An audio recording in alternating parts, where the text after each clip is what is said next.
xProfessor here from Rounding Some Corners, also on TikTok.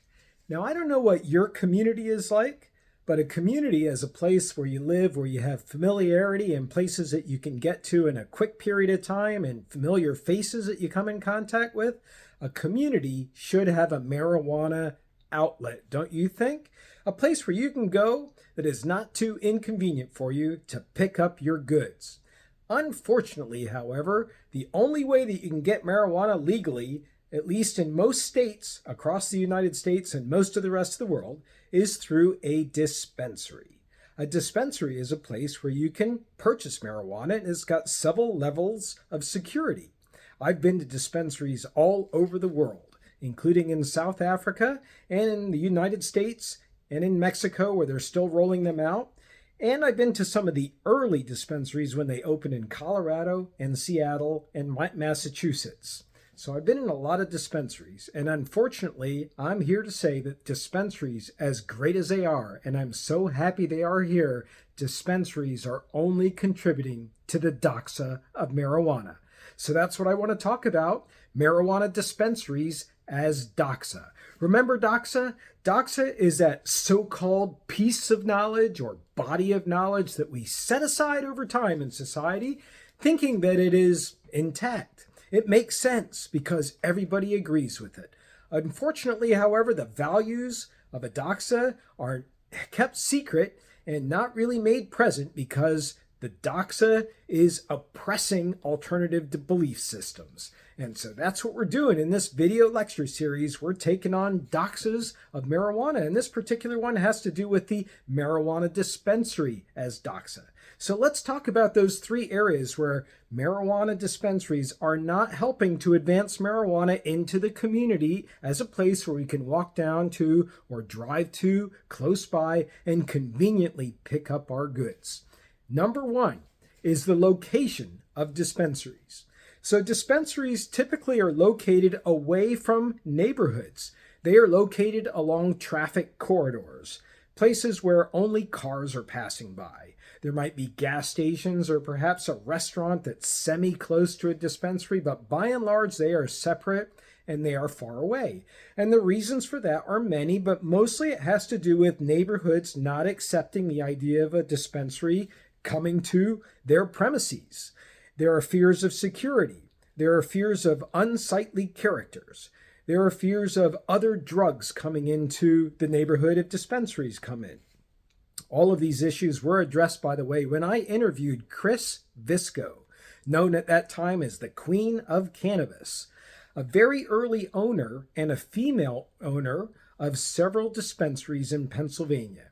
She talked about how hard she had to fight to get her dispensaries into Philadelphia neighborhoods, but once she was there, because of the security cameras that dispensaries put up, and because the people who go to dispensaries are not the criminal types, they started to notice in those neighborhoods a decline in crime. So locating dispensaries away from neighborhoods is not helping marijuana to become as accepted as it should be in terms of the everyday fabric of life. That's the first problem with dispensaries. The second problem with dispensaries is the way that you gain entry. If you think about how you get into a speakeasy, the old way of drinking alcohol when it was prohibited, like marijuana is now, where you had to knock on a door that was in a basement and give a password. If you think of the old way of entering a speakeasy, and then you think of something like airport security, you kind of get what it's like to go into a marijuana dispensary, because there is a double door system, which is totally and completely unnecessary. Here's how it works, at least in the state of Pennsylvania. You go to the dispensary and you will find a camera on the wall and a button to push where you can then hold up your marijuana identification card identifying you as a patient if it's required that you have to be a patient to purchase marijuana.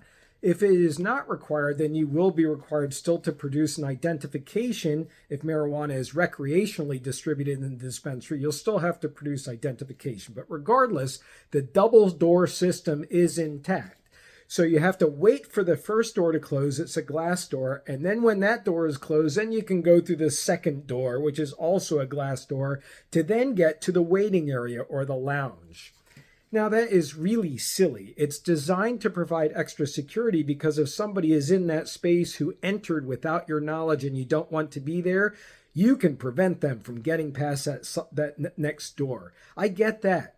But this is not what marijuana distribution really looks like. You do not have people waiting to break in and rob marijuana dispensaries. And the people who are coming into marijuana dispensaries are, for the most part, calm people seeking enjoyment through marijuana. The double door system, therefore, only seems to demean the entrance, to highlight that you're going into a dispensary when you might want to be doing it semi-incognito, also because there's so much doxa making it look like you may not be an acceptable character if you go into a marijuana dispensary. It's just the wrong way to enter into a marijuana dispensary. So you also have the entry into the marijuana dispensary as inhibiting the progress of marijuana in terms of being accepted across society in our everyday life. And that brings us now to our final area that's inhibiting marijuana from a dispensary point of view. The dispensary doxa is what we're talking about, and that is the packaging of marijuana.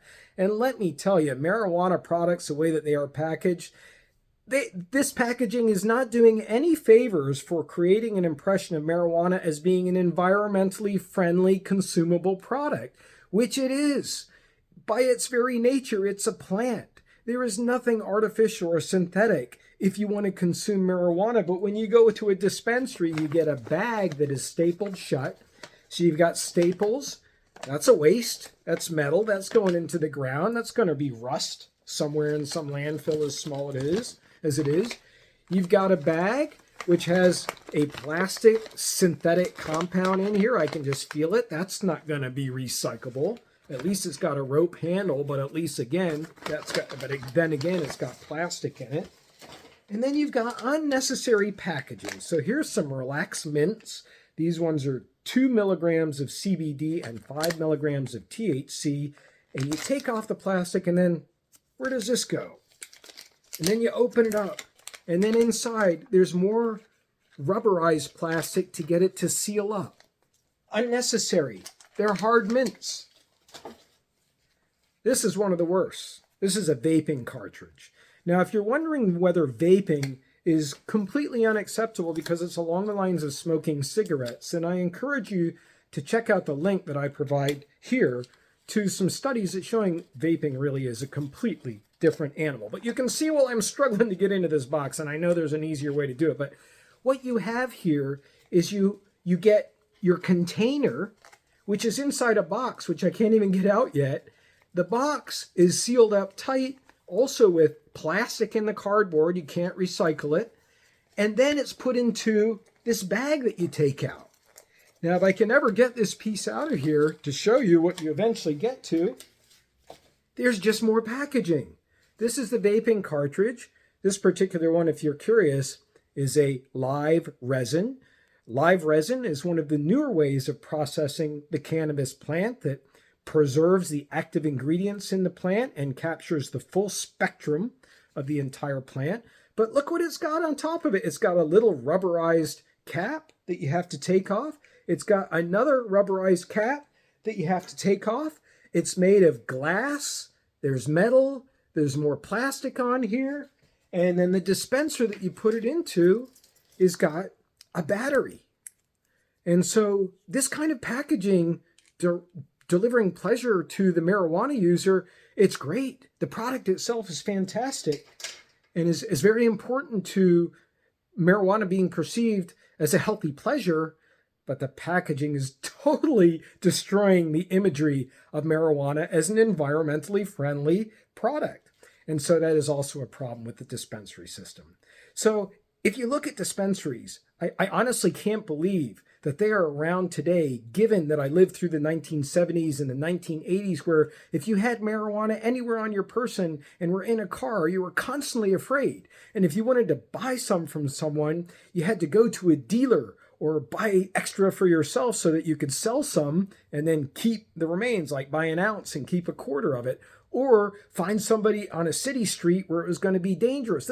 Those days were not too long ago, and now you can go down to a very convenient store in your car, because you can't walk to them usually, and you can get a plethora of cannabis products.